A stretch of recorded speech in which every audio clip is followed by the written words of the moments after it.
Bon, j'ai publié tellement de choses que je ne sais plus ce que j'ai dit, ce que j'ai pas dit. Alors si je le redis, tant pis, c'est pas grave, vous aurez au moins eu l'information.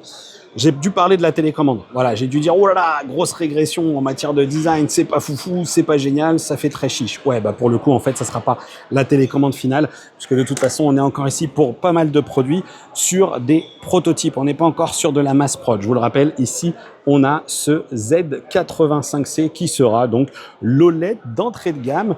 Et puis, bah, je vous ai parlé aussi de ces séries W avec le W97 ici dans sa finition silver, donc grise, qui tout simplement est dédié à certains revendeurs, fameux buying group. Et puis, bah, moi, j'ose, je monte sur les estrades pour vous.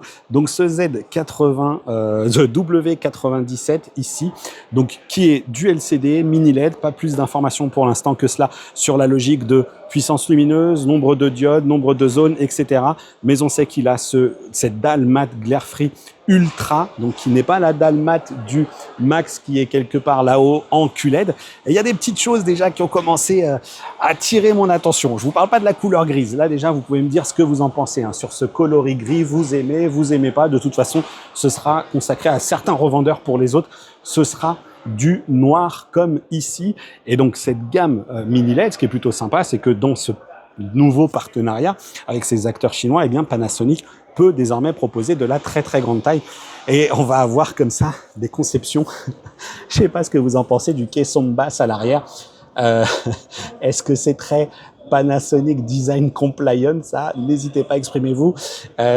Bon, je vais faire la même allusion que je fais dans ma vidéo. J'ai un petit peu l'impression de voir une plaque de cuisson là. C'est de la vitro ou c'est de l'induction ça, mon petit monsieur Panasonic?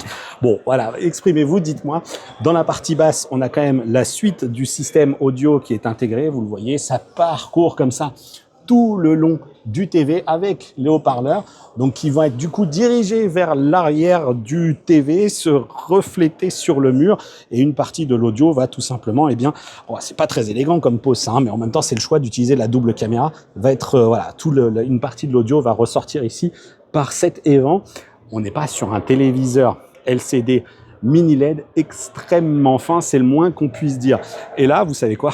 Si je mets un coup d'épaule, je vais faire effet domino avec du téléviseur OLED. Et ici, à côté de moi, lui, vous le connaissez.